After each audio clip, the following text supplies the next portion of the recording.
For a long time, the story of elephants felt complete. A giant animal from Africa. One species there, one species in Asia. Mammoths off to the side. A family tree that looked clean enough to print in textbooks and hang in museum halls. The bones seemed to agree. The skulls seemed to agree. The tusks, the teeth, the geography. All of it appeared to point toward a simple truth. And then scientists began pulling DNA out of the dead. Not from living elephants alone, but from bones buried through ice ages, from extinct giants that had walked across Europe, Siberia, and North America. And what the genome revealed was not a neat tree. It was a haunted archive. Because inside the history of elephants were lineages no one had properly seen. Branches that had vanished. Migrations that crossed continents we thought they never crossed. Ancient interbreeding events that left extinct species living on invisibly inside later elephants. The old story was not exactly wrong. It was just far too small. Elephants are the last survivors of a dynasty that once dominated much of the world. Today we see only 3 living species: the Asian elephant, the African savanna elephant, and the African forest elephant. But for generations, even that count was debated. Many people, including many scientists, grew up with a simpler version. Asian elephants over here, African elephants over there. And that was that. The extinct forms, mammoths, mastodons, straight-tusked elephants, were arranged around them like lost cousins in a portrait whose structure seemed stable. It was a persuasive picture. Elephants are visually distinctive animals, and paleontologists have long relied on the shapes of skulls, molars, tusks, and limb bones to reconstruct their past. That method built much of what we know. It also built one of the great illusions in animal history. Because when researchers finally compared genomes across living elephants and extinct relatives, the old family portrait began to fracture. At first, the crack looked small. African savanna elephants and African forest elephants did not quite behave like mere regional variants. They differed in size, body proportions, skull shape, tusk form, and habitat. Savanna elephants moved through open country in eastern and southern Africa. Forest elephants lived smaller, more secretive lives beneath the canopy of Central and West African forests. Naturalists had noticed these differences for a long time, but the conventional view often treated them as one species with local adaptations. That explanation held together until genetics began to test it. The first surprise was not just that the 2 African elephants were different. It was how different. Genomic studies suggested that forest and savanna elephants had been largely separated for millions of years. In some analyses, their split appeared astonishingly deep, on the same rough order of magnitude as other famous mammalian divergences people would never casually dismiss as just local variation. The old explanation did not shatter instantly, but it became unstable. That was the first warning. The elephant story might not be a tree with a few tidy branches. It might be something older, messier, and far more difficult to see from bones alone. And the bones themselves were already starting to whisper that something was off. There was an extinct giant called the straight-tusked elephant, Palaeoloxodon antiquus. It lived across Europe and Western Asia during the Pleistocene. If you saw its skull, the old classification made intuitive sense. Its head shape and dental features seemed to place it closer to Asian elephants than to African ones.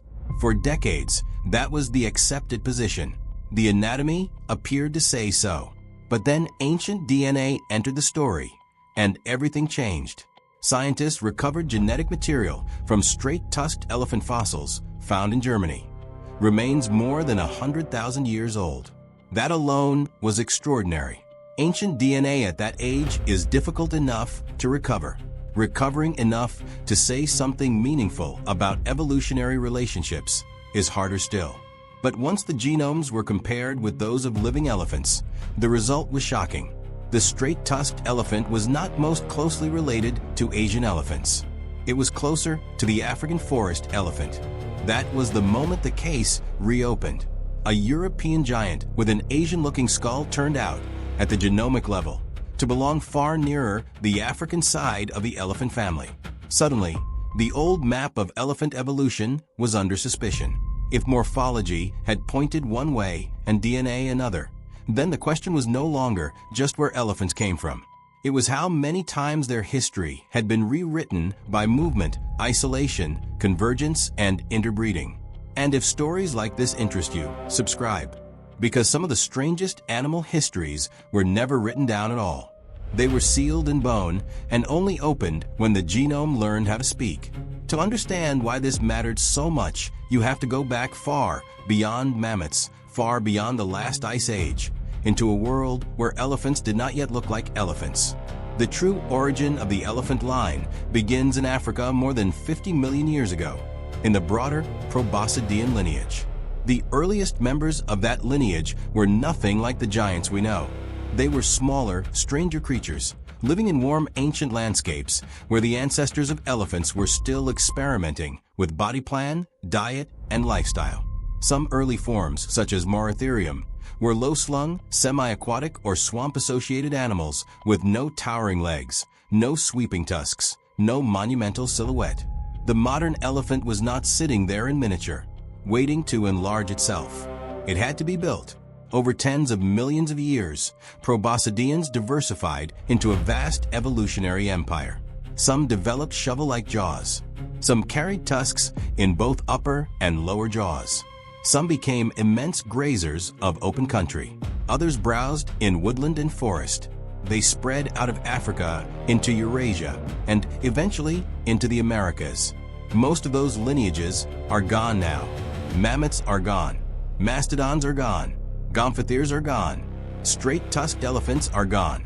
What remains today is only the thin, surviving edge of a once enormous radiation. And that matters, because when only a few branches survive, it becomes dangerously easy to mistake the survivors for the whole story. For years, one framework imagined elephant evolution as a mostly straightforward sequence of splits. One lineage leads toward Asian elephants and mammoths. Another toward African elephants. Extinct species are slotted in around those branches according to skeletal resemblance.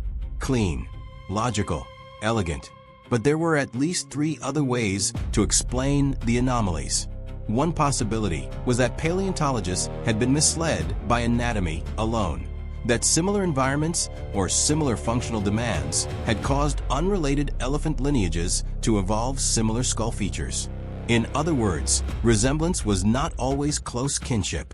A second possibility was stranger, that the lineages really had split, but later met again and interbred, leaving mixed genomes that could make one species look anatomically like one relative and genetically like another.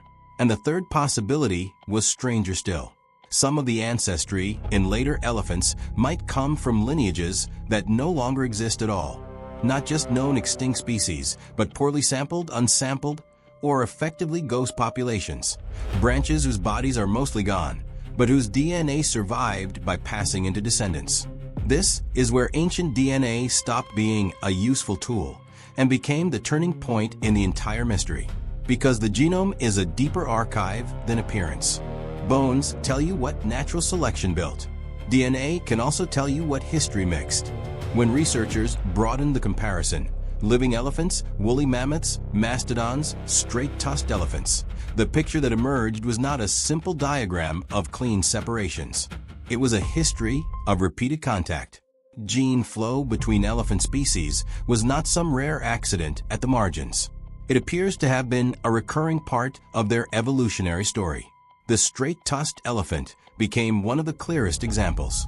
Its ancestry was not simple. Genomic work suggested a composite background that included a lineage related to African elephants, but also signals of deeper complexity, including admixture involving other elephantid lineages. The old classification did not just need correction, it needed a different philosophy. Elephant evolution was not a ladder, it was a braided river. And then the mammoths pushed the mystery even further. In 2021, scientists sequenced DNA from mammoth remains around 1 million years old, among the oldest ancient DNA ever recovered.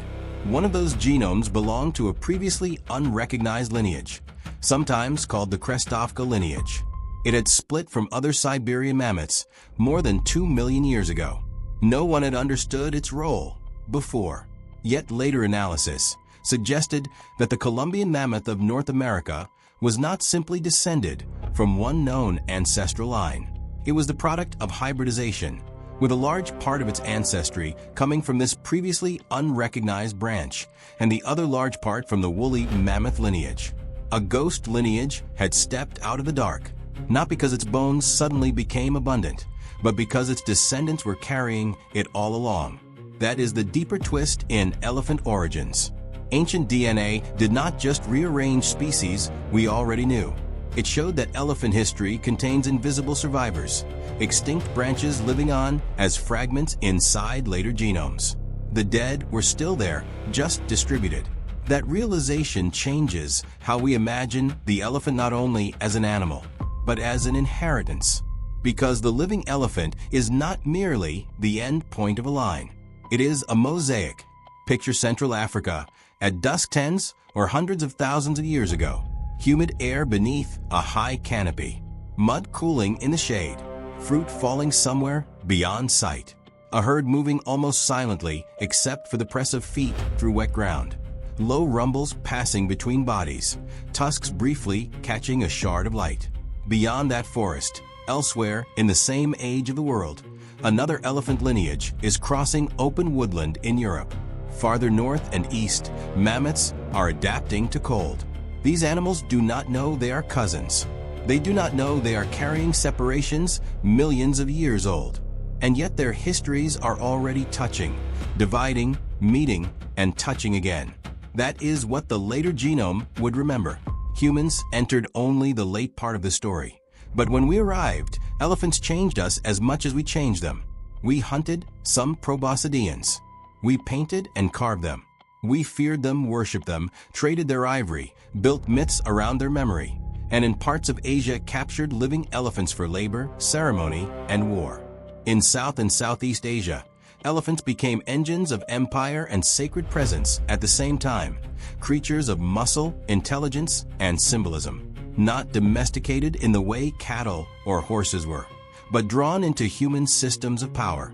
That distinction matters. Humans never fully remade elephants into obedient biological products. There are no true elephant breeds shaped by centuries of routine domestic selection the way there are in dogs, chickens, or cattle. Elephants remained, in an important sense, stubbornly themselves. Even when humans controlled them, they never ceased to be beings with ancient lives of their own. What we changed more decisively was their range, their numbers, and their future. In the modern age, the genetic story of elephants has acquired another layer of tragedy. Poaching, habitat fragmentation, shrinking migration corridors, and population collapse have begun leaving fresh marks in the genome. Some lineages carry signatures of decline. Some populations are becoming isolated. And the recognition that African forest and savanna elephants are deeply distinct is not just an academic correction. It changes conservation itself. If two ancient lineages are treated as one blurred unit, then one can vanish while the paperwork still pretends the whole survives. That is the danger of simple stories. They do not only shrink the past, they can endanger the future. And yet the science also leaves us with something larger than loss. It leaves us with scale. The old story said elephants came from Africa, split into familiar kinds, and left a reasonably orderly set of descendants. The new story says Africa was indeed the deep cradle, but from that cradle emerged a convulsing history of dispersals, transformations, isolation, and reunion. It says an extinct giant in Europe carried closer ties to African forest elephants than anyone expected. It says mammoth history concealed a vanished lineage that still survived inside a later species. It says that what looks like one great animal lineage from a distance is, on closer inspection, layered with forgotten worlds. That is why this matters beyond elephants. Because animal history is not a parade of finished forms. It is a record of experiments, accidents, contacts, disappearances, and returns. We want origins to be clean because clean stories are easy to remember. But evolution is under no obligation to be tidy. The genome does not preserve what is convenient. It preserves what happened. And what happened, in the case of elephants, was stranger than the myth. Not one African elephant, but two ancient lineages. Not a European straight-tusked elephant neatly allied with Asia, but a giant whose DNA pulled Africa into Europe. Not a mammoth history made of simple succession, but hybrid species carrying ancestry from a branch that had almost disappeared from view. Not a single clear line, a chorus of survivors and ghosts. So when we look at an elephant now, at the trunk testing the air, the ears moving heat off the blood, the feet placing themselves with impossible softness for such mass, we are not looking at a simple relic of prehistory. We are looking at the visible surface of a much older archive.